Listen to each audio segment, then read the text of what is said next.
तो चलिए बेटा, आज मैं आपको बताता हूँ कि जो time of flight in projectile motion वो क्या होता है, उसका फॉर्मूला हम लोग कैसे डिराइव करते हैं। जैसे सपोज आप किसी ऑब्जेक्ट को थ्रो करते हो u वेलोसिटी के साथ at angle theta from the horizontal. ये हॉरिजॉन्टल से आपने थीटा वेलोसिटी के साथ इस ऑब्जेक्ट को थ्रो किया। सो टाइम ऑफ फ्लाइट का मतलब होता है कि ऑब्जेक्ट कितने टाइम तक फ्लाइट में रहता है, यानी कितने टाइम तक वो अपनी मोशन को कंप्लीट करता है। जैसे सपोज ये पॉइंट ओ है, पॉइंट ऑफ प्रोजेक्शन। तो इस पॉइंट ऑफ प्रोजेक्शन से जब ये मूव करता है और आकर यहाँ ग्राउंड पर फॉल करता है, यानी इस पॉइंट पी तक, जिसको हम टर्मिनेटिंग पॉइंट कहते हैं, तो ये जो पूरा टाइम होता है इसको हम बोलते हैं टाइम ऑफ फ्लाइट। और आप जानते हैं कि under the assumptions of projectile motion जो टाइम होता है O2Q वो इक्वल होगा Q2P, राइट। O से Q तक का टाइम और Q से P तक का टाइम सेम होता है और O से P तक का टाइम हॉरिजॉन्टली सेम होता है। तो इसीलिए हम लोग सबसे पहले यहां से O से Q तक का टाइम निकालेंगे। तो O से Q तक का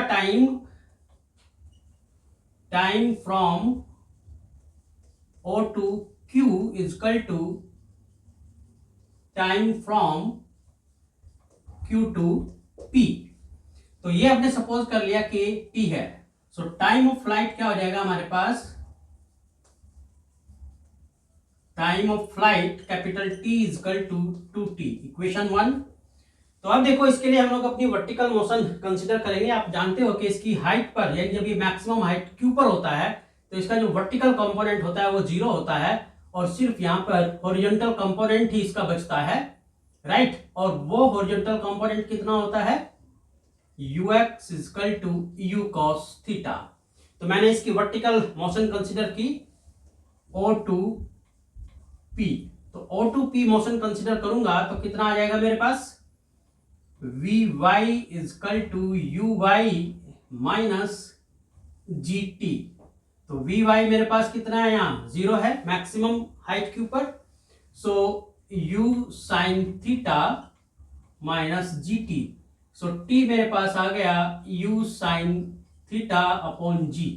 अब इसको मैंने पुट किया इक्वेशन 1 में, पुट इन इक्वेशन 1। तो जब इक्वेशन 1 में पुट करोगे इसको तो आपके पास जो टाइम ऑफ फ्लाइट आ जाएगा वो आ जाएगा 2u sin theta upon g। तो ये फॉर्मूला आ जाता है हमारा time of flight in projectile motion.